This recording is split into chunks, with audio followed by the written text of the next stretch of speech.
Hello everyone, I hope you all are fine. So in this video we are going to cover our introductory development economics for semester number 5. So सबसे पहले हम यहाँ पर introductory development economics के जो units हैं उनको एक बार ग्लैंस कर देते हैं कि हमारा जो यहाँ पर जो हमारा सिलेबस क्लासिफिकेशन रहा है वो किस तरीके से हुआ है।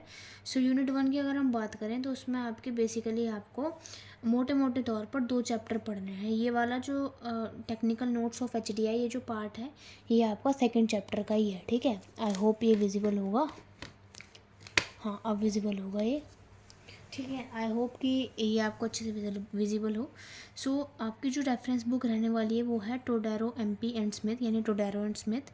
And again your chapter number 2 is also from the Todaro and Smith book, and chapter number 1 भी आपका टोडेरो एंड स्मिथ में से है।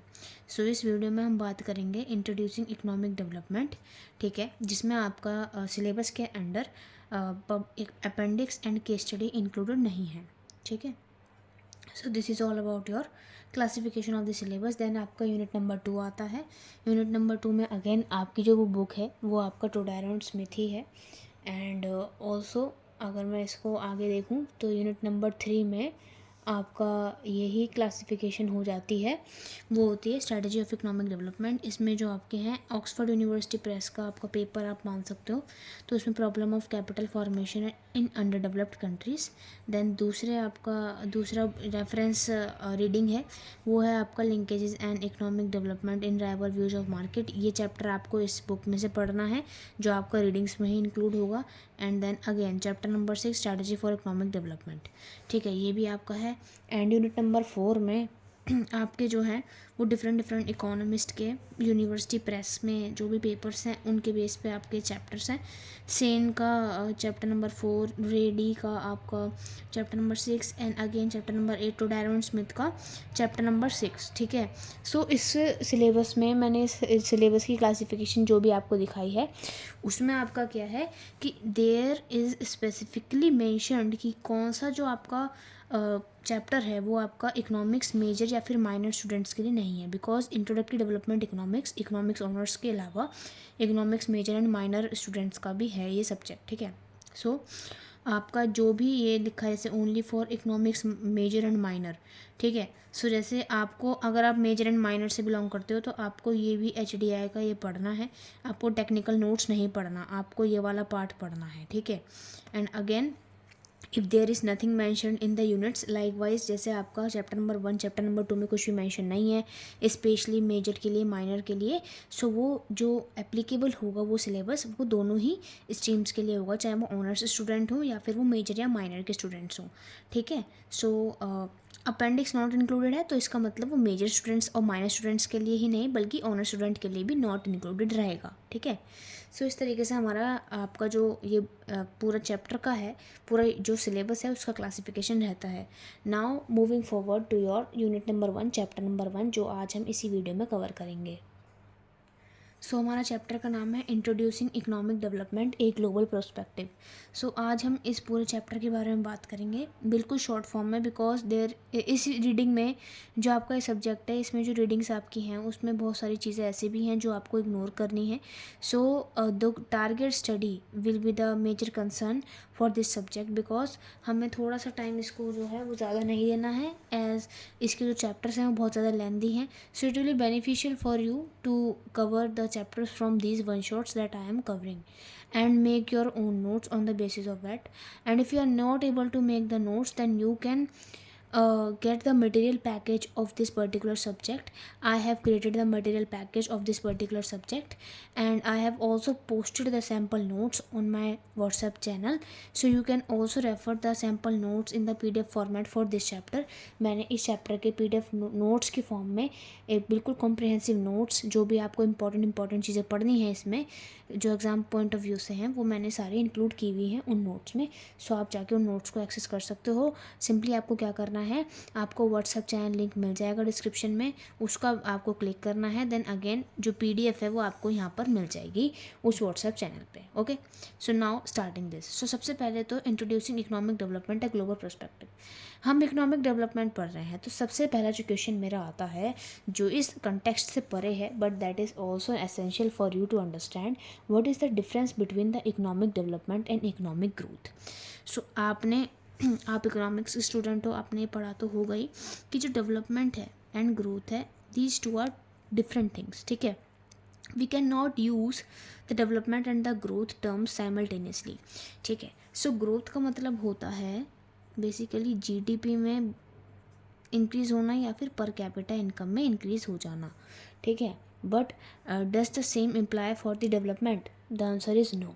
क्यों? क्योंकि जो हमारा डेवलपमेंट होता है उसमें और भी मेजर्स आ जाते हैं, एंड वो मेजर्स क्या रहते हैं कि इन दोनों के अलावा ये क्या हमारे फोकस देता है? Growth focus on the quantitative aspects, quantitative aspects, while the development focuses on both quantitative plus qualitative aspects. Suppose एक नेशन की पर कैपिटा इनकम और GDP ग्रोथ बहुत ज़्यादा है, बट वट इफ़ वहाँ पर एजुकेशन लेवल ही ना हो, बट वट इफ़ वहाँ पर अच्छी हेल्थ फैसिलिटीज़ ना हो, बट वट इफ़ वहाँ पर जो आपका लिटरेसी रेट है वो यहाँ पर बहुत कम हो।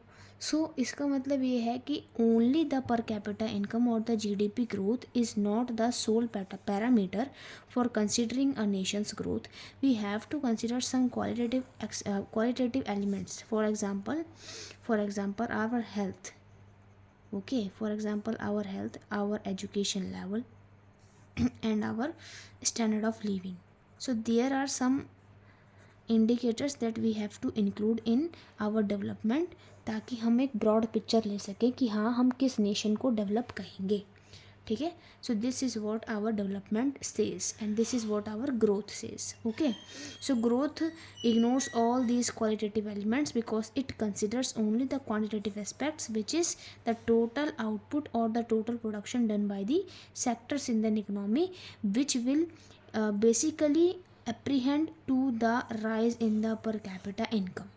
Okay, now moving to the chapter. Chapter क्या कहता है कि there are some questions which arise in this chapter. Chapter क्या कहता है? चैप्टर ये कहता है कि चैप्टर में हम ऐसे कैसे कह दें कि कुछ नेशंस जो हैं, कि हम ऐसे कैसे कह दें कि हमारे जो कुछ नेशंस हैं, why are some nations rich and some nations poor. ठीक है, so what are the criteria for saying some nations rich and some nation poor? What are the criteria and how can we come to the conclusion that कि हम इस country को rich कहेंगे, इस country को poor कहेंगे? ठीक है, सो ये वाला आपका जो क्वेश्चन है ये वाला है। ठीक है, and also in income disparities क्यों पाई जाती हैं? डिस्पैरिटीज़ का मतलब होता है डिफरेंसेस। सो हमारा जो इनकम है एंड वेल्थ है उसमें डिफरेंसेस क्यों पाए जाते हैं? हेल्थ एंड न्यूट्रिशन लेवल में क्यों डिफरेंसेस पाए जाते हैं? वुमेन की ऑटोनॉमी में, freedom of choice, freedom of speech, environment की क्वालिटी में, why are there so many differences in different nations? So the all of this will give one answer only, that the different level of development in different countries will result into these issues कि many countries, सारी country एक same level of development को नहीं यहाँ पर हमारा face करती हैं। क्यों? क्योंकि उनके पास टेक्नोलॉजिकल एक्सेस जो है वो डिफरेंट होता है। अगर हम US की बात करें तो उनके पास टेक्नोलॉजिकल एक्सेस पहले से था, but on the other hand if I talk about some Asian countries and African nations, so उनके पास नहीं था. So it means they will grow if they will get so technology access, but as they didn't get at time जब US को मिल चुका था, so therefore we are still struggling for making ourselves developed. ठीक है, सो ये आपका पूरा जो है वो इस कंटेक्स्ट में बताया गया है एंड इसका आंसर भी मैंने आपको दे दिया. ठीक है, नाउ मूविंग फॉरवर्ड. अब अगेन अब आपको देखो क्या करना है. अब आपको ये जो बॉक्सेस हैं, इन बॉक्सेस को आपको बिल्कुल नहीं छोड़ना. ये बॉक्सेस में जैसे आपको यहाँ पे दिख नहीं रहा होगा बट मैं बोल रही हूँ, ये डेवलपमेंट की डेफिनेशन आपको यहाँ पर गिवन है. सो ये डेवलपमेंट की डेफिनेशन को आपको अच्छे से कर लेना है. ठीक है, सो अब एक क्वेश्चन जो है वो अराइज़ होता है, वो ये अराइज़ होता है कि जो डिफरेंट लेवल है, डिफरेंट जो वर्ल्ड के डिफरेंट नेशंस हैं उसमें आपका जो लिविंग लेवल्स हैं वो कितने डिफरेंट क्यों हैं। तो लिविंग लेवल्स डिफरेंट क्यों हैं, तो सबसे पहले तो मैं यहाँ पर बताना चाहती हूँ कि हमारा जो वर्ल्ड है, देखो अब यहाँ पर आपको सीधा किस पेज पर आना है वो मैं बता देती हूँ। इस पेज पे आना है, ठीक है। पेज नंबर है आपका 9, ठीक है, रीडिंग में ये आपका पेज नंबर है 9। सो देखो इसमें क्या बताया गया है। अब इसकी मैं शॉर्ट समरी आपको बताती हूँ पूरी कहानी से, ताकि आपको समझ आ जाए कि देखो there are 4 classification of the nations, जिसके बिहाफ पे हम ये कहेंगे कि हाँ हमारे लिविंग स्टैंडर्ड्स क्यों डिफरेंट है। पहला स्टेटा है लोअर स्टेटा।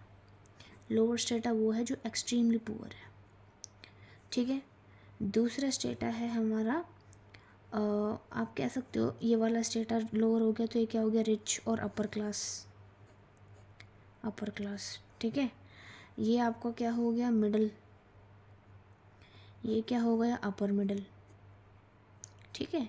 सो ऐसे करके हमने क्लासिफिकेशन कर दी कि ये हमारा लोअर है, ये हमारा मिडल है, ये हमारा अपर मिडल है, ये हमारा अपर क्लास है, ठीक है। सो लोअर हम किसको कहेंगे, what are the different criterias for saying a country as a lower nation, जिसके पास कुकिंग के लिए भी कोई फैसिलिटी ना हो, जिसके पास availability of water, clean drinking water ना हो, सैनिटेशन तो दूर की बात है, बट उनके पास एक इलेक्ट्रिसिटी की एक्सेस भी ना हो, ठीक है। सो इलेक्ट्रिसिटी उनके पास ना हो, उनके पास कोई ट्रांसपोर्टेशन की फैसिलिटी ना हो, ठीक है। सो उसको हम क्या कहेंगे, लोअर कहेंगे। अगेन कुकिंग के बिहाफ पे उन्होंने कर रखा है, फूड एंड न्यूट्रिशन उनको अच्छा ना मिले, सो ये हम क्या कहेंगे, लोअर स्टेटा में लाया कर रहे हैं, ठीक है। सेकंड लोवेस्ट को किसको कहेंगे, हम मिडिल क्लास कह सकते हैं इसको, ठीक है, कि हाँ बेसिक फैसिलिटीज़ हैं, जैसे कैरोसिन वगैरह वो यूज़ कर लेते हैं। And again food and nutrition में उनको सिक्योरिटी मिल भी जाती है, नहीं भी मिल सकती है, ठीक है। सो एजुकेशन में प्राइमरी स्कूल को वो फिनिश कर देते हैं, but that is not necessarily कि वो हायर स्कूल्स पे जाएं। सो this is all the criteria for classifying a country into a second lowest stratum और द मिडल स्टेटम, ठीक है। सेकंड हाईएस्ट मतलब अपर मिडल स्टेटम, जैसे कि मैंने यहाँ पर बताया, ठीक है। अब यहाँ पर क्या आ जाता है, उनके पास गैस स्टोव्स आ जाएंगे, ठीक है, गैस स्टोव्स आ जाएंगे। एंड अगेन आपका क्या होगा, फूड एंड न्यूट्रिशन का लेवल भी है, उनको फूड इनसिक्योरिटी नहीं होगा, कि हाँ they are more not vulnerable to fall into the trap of the food insecurity, ठीक है। And again your education primary school को फिनिश करते हैं, देर आर ऑल्सो चांसेस कि वो सेकेंडरी स्कूल को भी फिनिश कर जाएँ चिल्ड्रन, ठीक है। एंड अगेन सैनिटेशन के लिए आपका क्या है, टॉयलेट्स हैं, बट टॉप स्टेटा वाले जो टॉयलेट्स फैसिलिटी हैं वो इनको नहीं मिलती। ट्रांसपोर्टेशन की बात करें तो यहाँ पर उनको मोटर बाइक की एक्सेस मिल जाती है। On the other hand if we talk about the rich stratum, जैसे जिस कंट्रीज़ में आपका क्या है, यूएस, यूरोप, जापान, ये इकोनॉमीज़ लाई कर रही हैं, सो उसमें आपका क्या है, कुकिंग में मॉडर्न अप्लायंसेस हो जाएंगे, फूड एंड न्यूट्रिशन में आपका अच्छी डाइट हो जाएगी, ठीक है, जिसे हम कहते हैं balance diet, the diet which contains all the nutrients, उस तरीके की डाइट उनकी हो जाएगी। क्लोथिंग में well fitting and designer clothes वो पहनेंगे।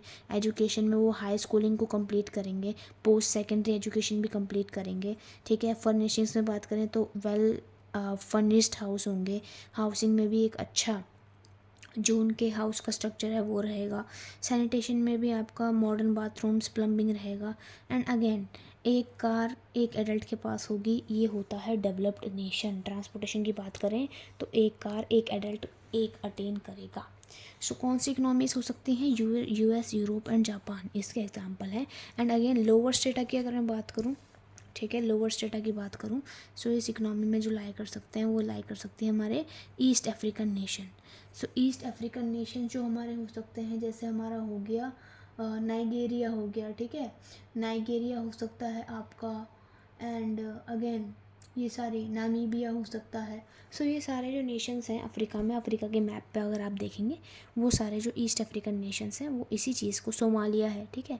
सो all these nations are facing the lowest crisis और द लोवेस्ट स्टेटम से बिलोंग कर रहे हैं, ओके। नाउ मूविंग फॉरवर्ड, अब देखो ये इम्पॉर्टेंट है, थोड़ा फैक्चुअल डाटा हो जाएगा, बट हाँ we have to learn it.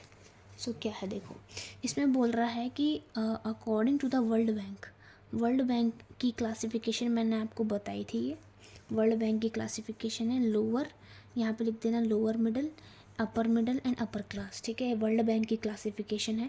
World bank ने नेशंस को इन 4 पैरामीटर्स पे बांट दिया है कि कुछ नेशंस क्या होंगे, लोअर होंगे, कुछ लोअर मिडल, कुछ अपर मिडल, कुछ अपर या फिर रिच क्लास जिन्हें हम कहते हैं, ठीक है। सो उन्होंने किस बेसिस पे बांटा है, तो world bank has classified the Nations in these 4 categories. World bank ने इसको पर कैपिटा के इनकम की बेसिस पे बांटा है कि किस कंट्री की कितनी पर कैपिटा इनकम है। सो पर कैपिटा इनकम का किस हिसाब से बांटा है देखो। सो अगर हम वर्ल्ड बैंक की क्लासिफिकेशन के अकॉर्डिंग जाएं तो वर्ल्ड बैंक ने पर कैपिटा इनकम या फिर ग्रॉस नेशनल इनकम के बेसिस पे कंट्रीज़ को क्लासीफाई किया है। जैसे लो इनकम कंट्रीज़ हैं उनकी जो इनकम रहेगी वो $996 तक रहेगी, ठीक है, मतलब उससे कम कम ही रहेगी। लोअर मिडिल कंट्रीज़ की इस रेंज में रहेगी, अपर मिडिल कंट्रीज़ की इस रेंज में रहेगी, रिच कंट्रीज़ की इस रेंज से एक्सीड करेगी तो वो रिच कहलाएंगी।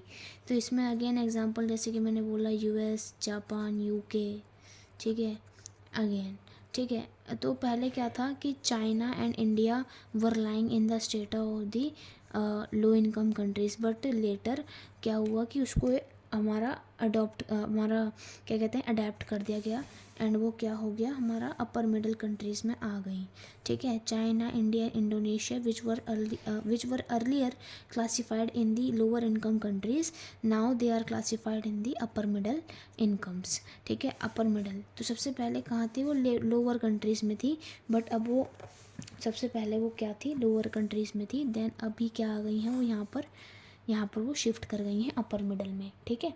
सो इस चीज़ का ध्यान रखना है। नाउ मूविंग फॉरवर्ड, देखो अब यहाँ पे वो क्या कहता है, अब यहाँ पर एक क्रिटिसिज्म आता है।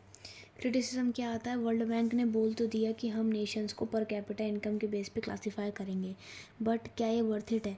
हम क्या सिर्फ इनकम लेवल्स को देख के बता सकते हैं कि कोई कंट्री जो है वो डेवलप्ड है या फिर नहीं? So again we can not determine any country सिर्फ उसके पर कैपिटा इनकम लेवल को देख के। तो इसलिए उसका क्रिटिसिज्म क्या है कि इट कंसिडर ओनली पर कैपिटा इनकम, जो एक अच्छा सोर्स नहीं है।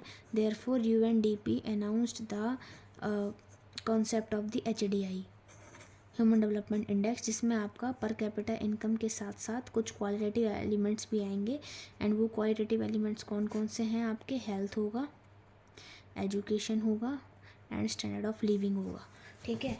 सो हेल्थ को हम किससे मेजर कर सकते हैं, लाइफ एक्सपेक्टेंसी से।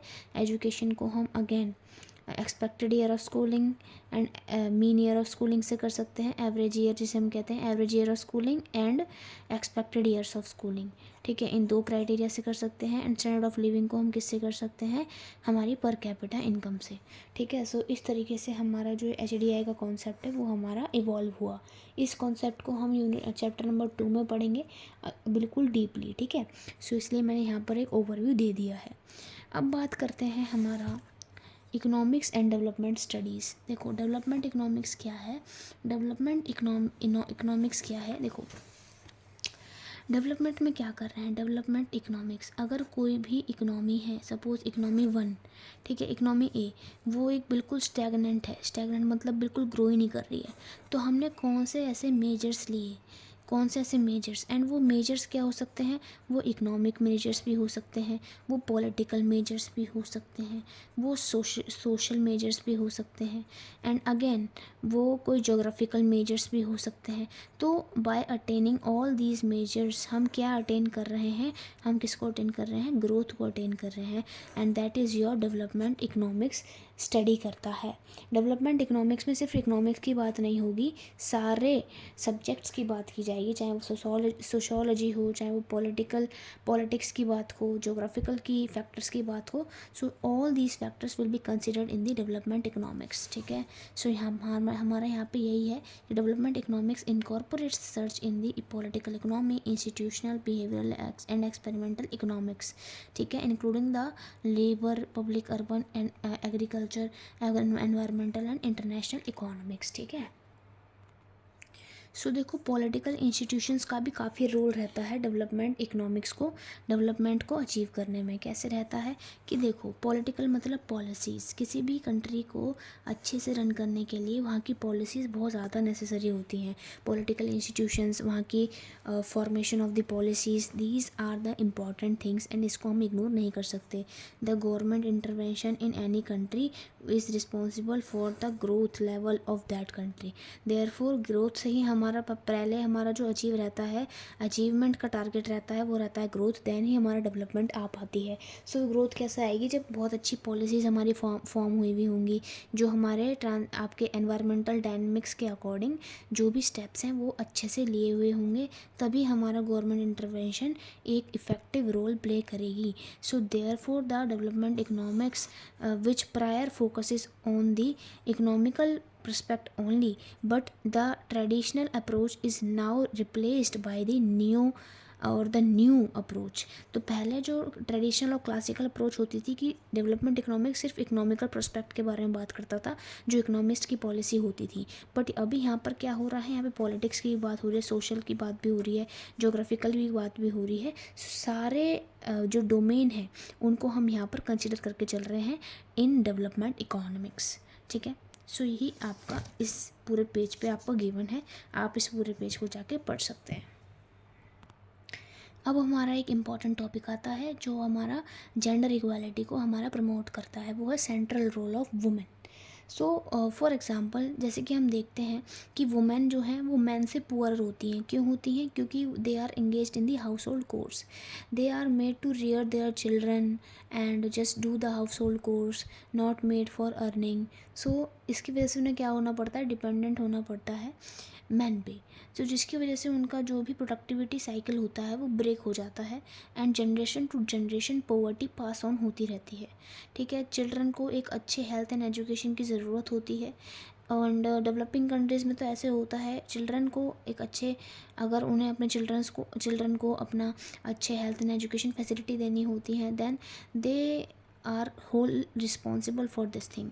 ठीक है, only the financial prospects are to be fulfilled by the father और द मैन, बट जो रियरिंग एंड केयरिंग का काम होता है, उनकी इफ़ेक्टिव इम्प्लीमेंटेशन होती है फंड्स की, वो सारा वुमेन ही करती है। बट उसके इस काम को जो है वो हमारा कोई भी ऐसा कोई अवार्ड नहीं मिलता एंड कोई भी यहाँ पे अप्रिसिएशन नहीं मिलता।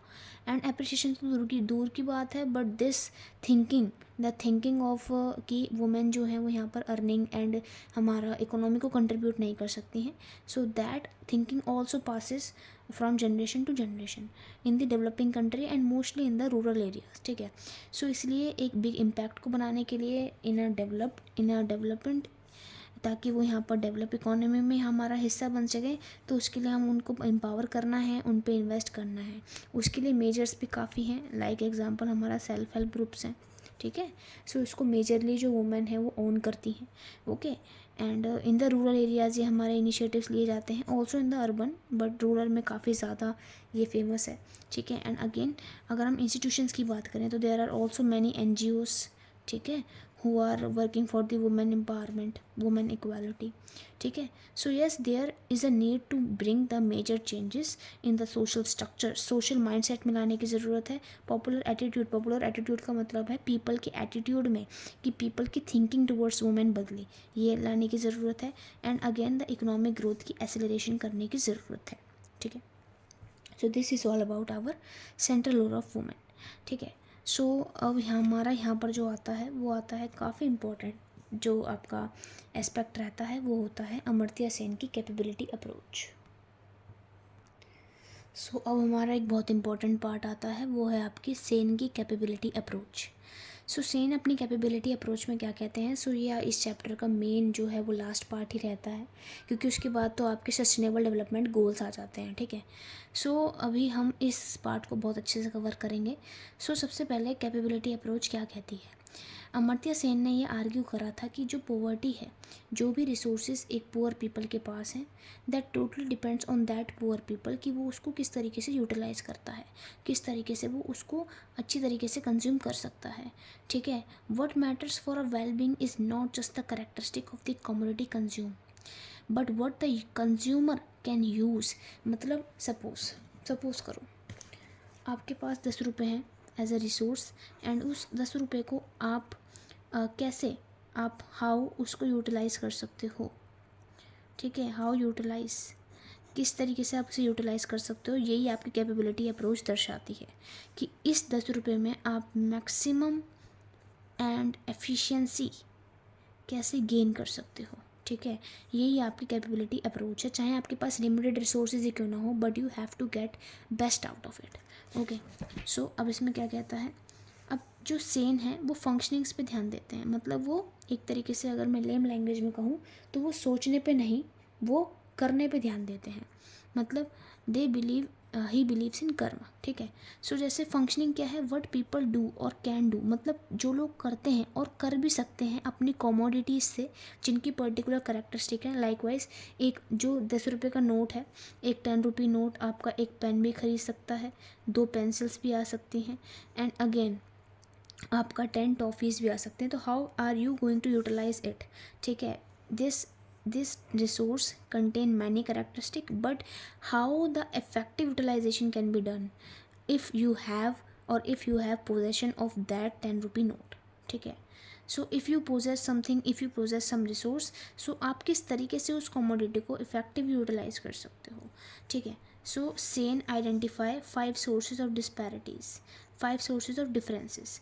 क्या क्या डिफरेंसेस हो सकते हैं जो एक इंसान को पुअर से और रिच, पुअर को एक रिच से डिफरेंट बनाएंगे। तो पहला है आपका real income and actual advantages में आपका क्या है, जो है पर्सनल हेट्रोजेनिटीज़। पर्सनल हेट्रोजेनिटीज़ मतलब पहली जो उन्होंने चीज़ हाईलाइट करी वो यहाँ पे क्या हाईलाइट करी कि आपका जेनेटिक फीचर कह सकते हैं इसको, एज, जेंडर, ठीक है, ये आपको दूसरों से अलग बनाता है। हर किसी की एज डिफरेंट है, हर किसी का जेंडर डिफरेंट है, ठीक है। दूसरा, एनवायरनमेंट की डाइवर्सिटीज़। किसी एक कंट्री में एनवायरनमेंट की डाइवर्सिटीज़ ज़्यादा है, जैसे हमारा जो इंडिया है वो हमारे कितने सारे इकोसिस्टम्स को मिला के बना है। डेजर्ट इकोसिस्टम भी है, एंड हिमालयन इकोसिस्टम भी है, कोस्टल इकोसिस्टम भी है, मेरीन इकोसिस्टम भी है। सो इस तरीके से यहाँ पे एनवायरमेंटल डाइवर्सिटीज़ पाई जाती हैं। जैसे हीटिंग है, क्लोथिंग रिक्वायरमेंट्स है, जैसे कोल्ड में हमको ज़्यादा कपड़ों की ज़रूरत पड़ती है, अगर हम समर सीजन में जाएँ तो वी प्रेफर कॉटन क्लॉथ्स, ठीक है। एंड अगर हमारा कोई भी एक ऐसा सीज़न है जिसमें बीमारियाँ चल रही हैं, जैसे अभी बीमारियाँ चल रही हैं, तो उसमें इन्फेक्शियस डिजीज़ को आपका जो स्प्रेड होने का जो खतरा रहता है वो ज़्यादा रहता है, तो उसके अकॉर्डिंग क्या आपका रिक्वायरमेंट्स होनी चाहिए। सो ये हमारे डिफरेंसेस होते हैं in the different environmental region. दूसरा है variation in the social climate. Social climates में वेरिएशन होना, हर एक का सोशल सोसाइटी हर एक कंट्री की अलग अलग है। किसी की प्रोग्रेसिव सोसाइटी है, किसी की रिग्रेसिव सोसाइटी है। For example if I take the example of US, so उसकी एक डेवलप्ड सोसाइटी, एक डिफरेंट माइंडसेट आपको देखने के लिए मिलेगा। अगर हम यहाँ पे इंडिया की बात करें तो यहाँ का माइंडसेट आपको डिफरेंट देखने के लिए मिलेगा। And again if I talk about any Arab country like Iran, Iraq, so इनके माइंडसेट आपको अलग देखने के लिए मिलेंगे। तो that's totally depend on their ideologies और देयर माइंडसेट, ठीक है, कि वो किस तरीके से सोशल कैपिटल, एंड अगेन उनमें क्राइम का प्रेवलेंस कितना है, तो इनके एग्जाम्पल हैं, ठीक है। Distribution within the family, within the family किस तरीके से आपका जो रिसोर्सेज हैं। तो थर्ड क्या हो गया, सोशल क्लाइमेट में वेरिएशन हो जाना। फोर्थ क्या है कि आपका variation in distribution of resource in a family, ठीक है, किस तरीके से रिसोर्स हैं एक फैमिली में वो डिस्ट्रीब्यूटेड है, तो ये भी डिस्पैरिटी हो गया। जैसे कई रूरल एरियाज़ हैं इंडिया में, उसमें भी क्या है कि जो बॉयज़ हैं उनको ज़्यादा हमारा प्रिविलेज मिलेगी, उनको ज़्यादा एजुकेशन लेवल, अच्छा न्यूट्रिशियस फूड उनको मिलेगा रादर देन गर्ल्स, ठीक है। So again differences in the relational perspective, like अगर हमारा meaning that some goods are essential because of the local custom and convention, तो कुछ गुड्स आपके एसेंशियल हो सकते हैं, कुछ गुड्स आपके एसेंशियल नहीं हो सकते। सो ये 5 आपकी डिस्पैरिटीज़ पर उन्होंने बात करी है, ठीक है। डिस्पैरिटीज़ के बारे में ये अप्रोच उनकी रही है, ओके। सो यहाँ पर उन्होंने ये भी बताया है कि जो सेन ने हमारा क्या आर्ग्यू करा है, अगेन जो UNDP ने बोला था कि पर कैपिटा इनकम जो वर्ल्ड बैंक ने दी है वो आपका सिर्फ एक क्वालिटेटिव मेजर है, वो आपकी क्वालिटेटिव एस्पेक्ट्स को हाईलाइट नहीं करता है। सो इसलिए we need to highlight the quantitative aspect, we need to focus on the measure of the well being rather than the real income levels, ठीक है। सो ये आपका कैपेबिलिटी अप्रोच जो है वो ये कहती है। अब फंक्शनिंग किस किस चीज़ों पे डिपेंड करती है, सेन ने ये भी बताया है। सो ये आपके यहाँ पर गिवन है, ठीक है। तो फंक्शनिंग यहाँ पर 3 से 4 चीज़ों पे डिपेंड करती है, वो हमारी डिपेंड कर रही है। फंक्शनिंग माने कि क्या जो इंसान है उसके पास जो भी है उससे वो किस तरीके से इफेक्टिव यूटिलाइज कर सकता है। तो वो सोशल कन्वेंशंस ये फैक्टर्स को डिटरमाइन कर सकता है। Position of a person in a family, presence और absence of the festivities, like कोई मैरिज हो गई सो उसमें ये हो सकता है उसका क्लोथिंग सेंस बदल जाए। तो all these functioning will depend on the previous 5 factors that I have told you. तो फर्स्ट फैक्टर आपका क्या हमने यहाँ पर देखा था, देखो फर्स्ट फैक्टर हमने क्या देखा था, age and gender. Age gender के अकॉर्डिंग आपका अलग अलग माइंडसेट्स रहेंगे, अलग अलग तरीके से आपका रिसोर्स का यूटिलाइजेशन होगा, ठीक है। Environment disparities, so all these things will get affected by these 4 factors. कि 4 फैक्टर्स क्या हैं हमारे, ये हैं social convention, position of a person in a family, presence और absence of the festivities, and again physical distance from the home और friends. तो this is more over, this is on the informal side, ठीक है। क्यों, क्योंकि जो सेन है वो यहाँ पर बताना चाहते हैं कि जो हमारा जो ये कंसेप्ट है, जो कंसेप्ट डेवलपमेंट का कैपेबिलिटी अप्रोच है वो हमारे होम से ही स्टार्ट होता है, इसलिए उनके जो एग्जांपल्स हैं वो इसलिए बहुत ग्राउंड रूटेड हमको यहाँ पर लग रहे हैं, ठीक है। सो यहाँ पर जो सेन है वो यहाँ पर स्ट्रेस देते हैं कि एक पर्सन की own valuation of what kind of would be worth. हाँ, एक पर्सन खुद की वर्थ को खुद ही जान सकता है, ठीक है। And that is not necessarily same for every person, because for every person the worth of him or her can vary, ठीक है, वो डिफरेंट हो सकती है, ठीक है। So this is all about your Sen capability approach. So Sen ने capabilities की डिफ़ाइन भी यहाँ पर गिवन है, देखो कैपेबिलिटीज़ की define, the freedoms that people have given their personal feature and their command over communities. उनको रिसोर्सेज को कितना यूज़ करने का हक है, वो किस फीचर को पोजेस करते हैं, पर्सनल फीचर जैसे उनका एज क्या है, जेंडर क्या है, कहाँ पर रहते हैं, ठीक है, फैमिली में उनके डिस्ट्रीब्यूशन ऑफ द रिसोर्सेज है क्या, सो उन सभी के बेस पे उनकी कैपेबिलिटीज़ यहाँ पर निर्धारित होती हैं। सो ये हमारा सेन की कैपेबिलिटी अप्रोच कहती है, okay. So this is all about our Sen capability approach. So ये जो आपके ये पॉइंट्स हैं कि जो सेन है वो यहाँ पे पर कैपिटा इनकम और रियल इनकम को फोकस ना मानते हुए वेलबींग को फोकस मांगते हैं। सो ये पैराग्राफ आपको ज़रूर पढ़ लेना है, ठीक है। सो ये बहुत ज़्यादा इंपॉर्टेंट है, okay. So now comes the concept of the happiness and the development. So happiness and development, जैसे कि मैंने बताया, अमर्त्य सेन ने पर कैपिटा इनकम के अलावा डेवलपमेंट के हेल्थ, एजुकेशन एंड उसके एक अलावा हैप्पीनेस भी उन्होंने मेजर बताया कि डेवलप्ड नेशन बनने के लिए हैप्पीनेस इंडेक्स भी एक कंट्री का बहुत ज़्यादा होना चाहिए, अच्छा होना चाहिए, because happy country will expose more of the results for that country. जैसे पॉवर्टी कैसा है, अनएम्प्लॉयमेंट, अगर हम अच्छा कमाएंगे नहीं तो हम हैप्पी कैसे रहेंगे। अगर हम अच्छा कमा नहीं दे तो इसका मतलब क्या है, हमारे पास अंडर एम्प्लॉयमेंट का इशू है, अनएम्प्लॉयमेंट का इशू है, पॉवर्टी का इशू है। सो इसी तरीके से हैप्पीनेस से मेजर इकोनॉमिक जो इश्यूज़ हैं वो हमारे जुड़े हुए होते हैं, ठीक है। सो इसी वजह से हमारा ये हैप्पीनेस साइंस जो है वो यहाँ पर कंटेक्स्ट में आता है। अब आपका जो ये आया है वो आया है आपके sustainable development goals. Sustainable development goals आपके पहले जो हमारे थे वो हम इसको किस तरीके से जानते थे। सस्टेनेबल डेवलपमेंट गोल्स आपके 17 हैं जो यूनाइटेड नेशंस ने अडॉप्ट करे हैं 2015 में। सो आपको उनको अच्छे से देख लेना है, ओके। सो पहले जो सस्टेनेबल डेवलपमेंट गोल्स का कंसेप्ट था वो देखो ऐसे समझो, पहले एसडीजी का कोई भी कंसेप्ट नहीं होता था, पहले एमडीजी होते थे। एमडीजी का मतलब क्या है, मिलेनियम डेवलपमेंट गोल्स, जो हमारे 2000 से 2015 तक चले, ठीक है। सो उसमें आपके 7 गोल्स थे, 2000 से 2015 तक चले। 2015 में आपका सस्टेनेबल डेवलपमेंट गोल्स का कंसेप्ट हमारा इंट्रोड्यूस हुआ, जिसमें ये गोल्स 17 हो गए, यहाँ 7 थे तो यहाँ पे 10 पड़ गए, ठीक है। सो इनको हमने टारगेट दिया, ठीक है। सो अब यहाँ पर देखो क्या बोला गया है कि हमें जो एमडीजी हैं that is the precursor to the SDG, मतलब एसडीजी से पहले हमारे मिलेनियम डेवलपमेंट गोल्स आ गए थे, ठीक है। एंड उसका जो पूरा जो फोकस था वो क्या था, सिर्फ पॉवर्टी को हमारा रिमूव करना। लेकिन पॉवर्टी को रिमूव करने के साथ साथ और भी जो हमारे अच्छे अच्छे मेजर्स हैं, अच्छे अच्छे जो गोल्स हैं वो आपके किस में आए हैं, हमारे सस्टेनेबल डेवलपमेंट गोल्स में आए हैं, ठीक है। सो ये आपके 8 गोल्स हैं, यहाँ पर 7 की जगह 8 कर लेना, ठीक है। सो 8 गोल्स से क्या होगा, 17 गोल्स हो गए तो 9 आपके बढ़ गए, ओके, सो 8 गोल्स हमारे कौन कौन से हैं ये आपके सारे गिवन हैं यहाँ पर इस बुक में। सो आप इसको ज़रूर पढ़ लेना, ठीक है। तो देखो एक बार मैं पढ़ के बता देती हूँ। To eradicate the extreme poverty, universal, हमें क्या करना है, प्राइमरी एजुकेशन को प्रमोट करना है, जेंडर इक्वालिटी को, एम्पावर करना है वुमेन को, चाइल्ड मोर्टेलिटी को कम करना है, HIV एड्स मलेरिया जैसी बीमारियों से हमको कॉम्बैट करना है, एनवायरमेंटल सस्टेनेबिलिटी को इंश्योर करना है, ग्लोबल पार्टनरशिप फॉर डेवलपमेंट की तरफ देखना है। सो इस तरीके से हमारा ये जो अचीवेबल गोल्स थे वो हमारे 2015 तक थे, ठीक है। बट उसके बाद आपका इसका नया वर्जन लाया गया जो हमारा है सस्टेनेबल डेवलपमेंट गोल्स, ठीक है। सो ये आपके पूरे सस्टेनेबल डेवलपमेंट गोल्स आपके गिवन है इस पेज नंबर पे।